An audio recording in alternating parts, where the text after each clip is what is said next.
So in this video, we will continue our discussion with the tuberculosis. So now we will discuss about some of the clinical signs observed in the tuberculosis. So in the case of biliary tuberculosis lesion, the cattle are clinically normal but show the emaciation. They also show the erratic appetite, intermittent fever, rough hair coat. In the case of a pulmonary involvement, you can see the chronic cough in the animal due to the bronchopneumonia. The tuberculosis of the intestine led to the diarrhea, and the tuberculosis in mastitis spread through the milk and led to the disease development in the case of calves. So देखो भाई, अब हम लोग बात करेंगे about some of the clinical science. So in the case of a miliary tuberculosis lesions, the cattle are clinically normal but show the emaciation. देखो, अगर कोई कैटल में बिलेरी ट्यूबरक्लोसिस लीशंस हमें देखने के लिए मिलते हैं, बेसिकली इसमें क्या होता है कि छोटे छोटे tubercle all over the organs वहां पे उस पर्टिकुलर इन्फेक्टेड एनिमल्स में हमें देखने के लिए मिलते हैं. तो उस केस में कैटल तो क्लिनिकली बिल्कुल नॉर्मल होगा, लेकिन वहां पे कंडीशन बहुत प्रिवलेंट होगी कि वो जो कैटल होगा, जो इन्फेक्टेड एनिमल होगा, वो इमेसिएट करना शुरू कर देगा, बहुत ज्यादा पतला होता चला जाएगा, वीक होता चला जाएगा. ठीक है. One can also see the erratic appetite pattern, intermittent fever and rough hair coat. जो भी एनिमल ट्यूबरक्लोसिस से इन्फेक्टेड होंगे वहां पे कोई भी रेगुलर फीडिंग पैटर्न नहीं होगा, इंटरमिटेंट फीवर होगा उन एनिमल्स में, साथ ही साथ जो उनका हेयर कोट है वो बहुत ज्यादा ड्राई हो जाएगा, बहुत ज्यादा रफ हो जाएगा. ठीक है. After that, in the case of a pulmonary involvement, the chronic cough can be seen due to the bronchopneumonia. अब ये जो ट्यूबरक्लोसिस है, जब ये पल्मोनरी सिस्टम को इन्वेड करेगा तो उस पर्टिकुलर इन्फेक्टेड एनिमल में क्रोनिक कफ की कंडीशन डेवलप हो जाएगी ड्यू टू द ब्रोंकोनिमोनिया. ठीक है. In the case of a tuberculosis of intestine, there will be the condition of diarrhoea seen in the infected animal. अब जब ये ट्यूबरक्लोसिस इंटेस्टाइन तक स्प्रेड होगा ना, तब वो इन्फेक्टेड एनिमल में डायरिया की कंडीशन को डेवलप कर देगा. In the case of the tuberculosis mastitis, it is spread through the milk and led to the disease development in the case of calves. अब देखो, ये ट्यूबरक्लोसिस क्या करा, टीट तक स्प्रेड हो गया, इसने टीट को भी इन्वेड कर दिया. तो जो इसके कॉजेटिव एजेंट है, the members of a Mycobacterium genus, वो मिल्क के थ्रू स्प्रेड होंगे, एंड वो मिल्क जब काफ फीड करेंगे तो they will also get the infection. ठीक है.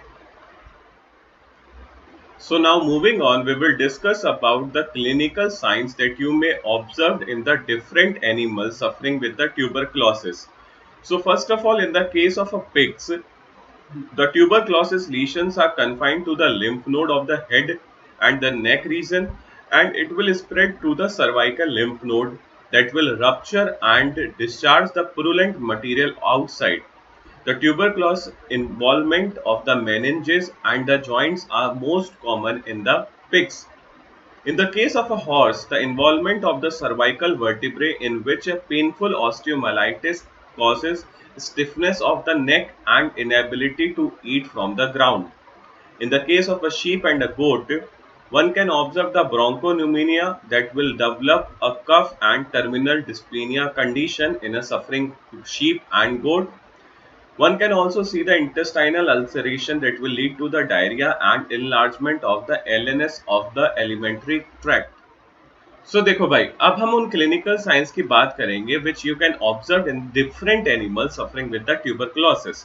तो सबसे पहले बात करते हैं पिग्स की. तो in the case of a pig, the tuberculosis lesions are confined to the lymph node of the head and the neck region, and then it will spread to the cervical lymph node, then they will rupture and discharge the purulent material outside. देखो, pig के case में क्या होता है कि जो tuberculosis के लीशंस होंगे वो सबसे पहले कन्फाइन होते हैं to the lymph node of head and neck region, फिर ये धीरे धीरे स्प्रेड करके सर्वाइकल लिम्फ नोड तक पहुंचते हैं, फिर ये रप्चर करेंगे and then the pus like material will be discharge out from that particular tuberculosis lesions. ठीक है. After that, the tubercles involvement of the meninges and joints are also seen in the case of pigs, and it is one of the most common clinical sign. Basically, pig के case में अगर tuberculosis का infection है तो वहां पे tuberculosis के लीशंस जो होंगे वो मेनिंजेस और जॉइंट को भी इन्वेड करेंगे, and this is one of the common clinical sign that you may observe. ठीक है. अब बात करते हैं हॉर्स की. In the case of the horse, there will be the involvement of the cervical vertebrae in which a painful osteomyelitis condition will develop that will lead to the stiffness of the neck and inability to eat from the ground. अब देखो horse के case में अगर tuberculosis का infection है तो वहां पे क्या होगा, ये जो ट्यूबरक्लोसिस के लीशंस होंगे वो सर्वाइकल वर्टिब्रे को टारगेट करेंगे, जिसकी वजह से वहां पे पेनफुल ऑस्टियोमाइलिटिस की कंडीशन डेवलप हो जाएगी। वहां पे क्या होगा, बोन का इन्फ्लामेशन हो जाएगा, जिसकी वजह से हॉर्स की नेक स्टिफ हो जाएगी and they are unable to eat the food from the ground. ठीक है, अब बात करते हैं शीप एंड गोट की। तो in the case of a sheep and goat you can see the bronchopneumonia condition that will lead to the cough and terminal dyspnoea. अब sheep and गोट के केस में अगर ट्यूबरक्लोसिस का इन्फेक्शन होता है तो वहां पे ब्रोंकोन्यूमोनिया की कंडीशन डेवलप हो जाएगी, जिसकी वजह से वहां पे शीप एंड गोट में कफ नोटिस करा जाता है and they also have difficulty in breathing, और यू कैन से टर्मिनल डिस्पीनिया की कंडीशन शीप और गोट में डेवलप हो जाती है। ठीक है, after that there will be intestinal ulceration that will lead to the diarrhea and enlargement of the lymph nodes of the alimentary tract। अब देखो बेसिकली अगर शीप और गोट ट्यूबरक्लोसिस से इन्फेक्टेड है तो वहां पे इंटेस्टाइनल अल्सरेशंस हमें देखने के लिए मिलेंगे, जिसकी वजह से वहां पे डायरिया की कंडीशन डेवलप हो जाएगी and also you can see the enlargement of the lymph nodes. जो भी शीप एंड गोट है अगर वो ट्यूबरक्लोसिस से इन्फेक्ट है तो सबसे पहले तो हमने देखा कि ब्रोंकोन्यूमोनिया हो गया, जिसकी वजह से कफ हो गया और टर्मिनल डिस्पीनिया। इंटेस्टाइनल लीशंस की वजह से वहां पे डायरिया की कंडीशन डेवलप हो गई और क्या हुआ, लिम्फ नोड जो है हमारे एलिमेंट्री ट्रैक की उनका एनलार्जमेंट हो गया, उनका साइज बढ़ गया। ठीक है, so now we will discuss about the gross lesions seen in the case of a tuberculosis infection. So you can see the tubercle which is form or hard white, grey or yellow color nodules. On the cut section its yellowish caseous necrotic center is dry and solid. The calcification is common on cutting. A gritty sensation and grating sound indicate the presence of calcareous material.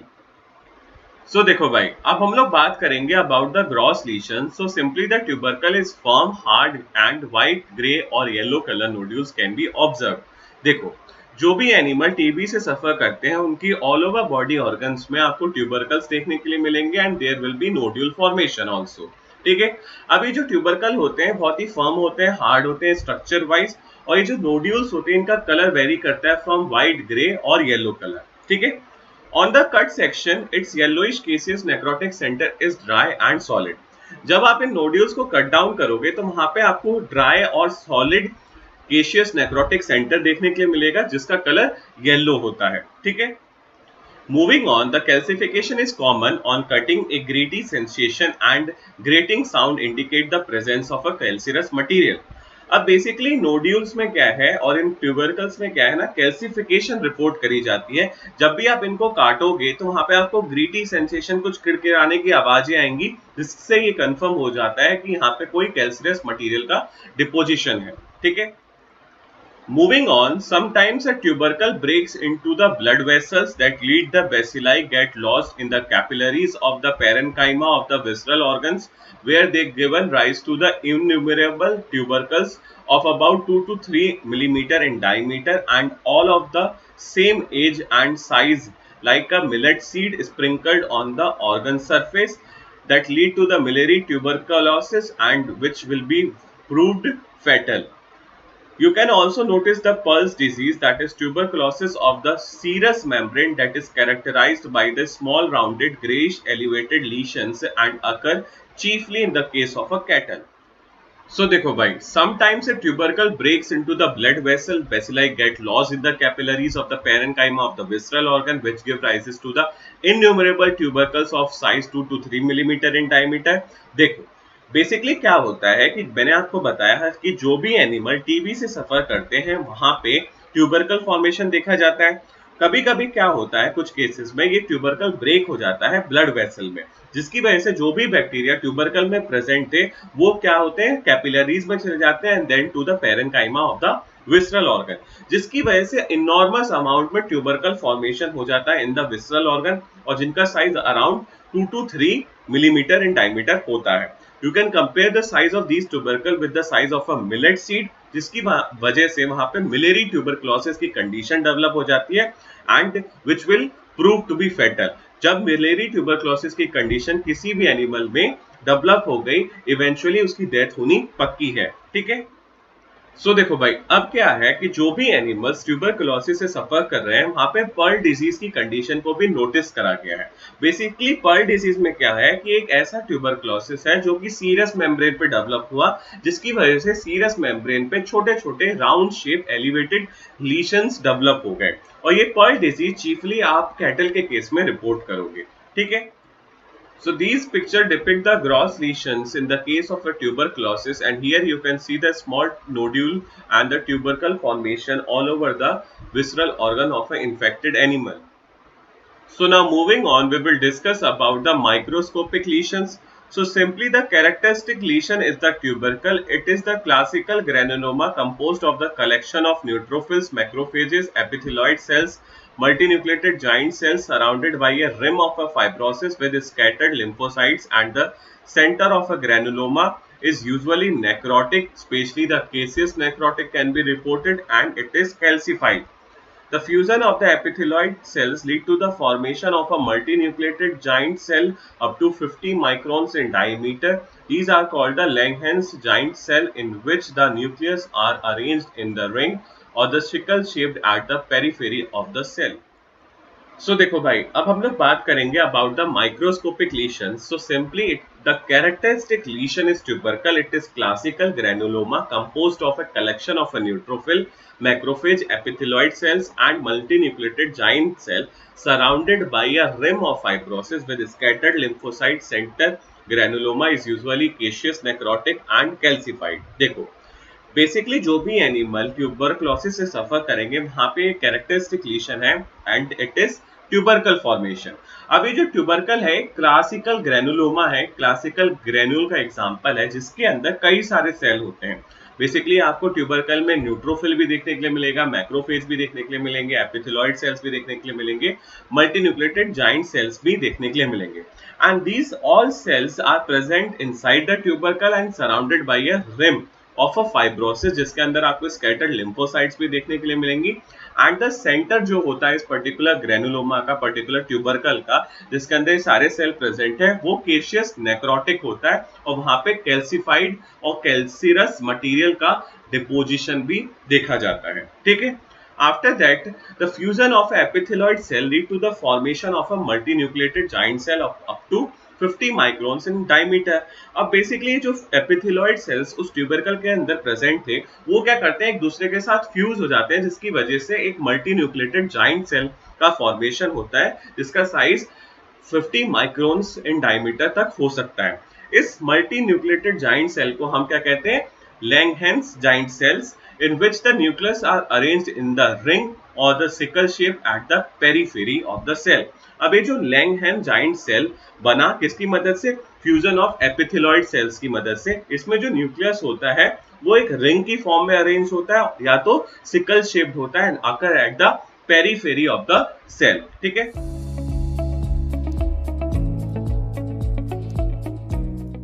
so that's all for this video. We will meet very soon in the next one.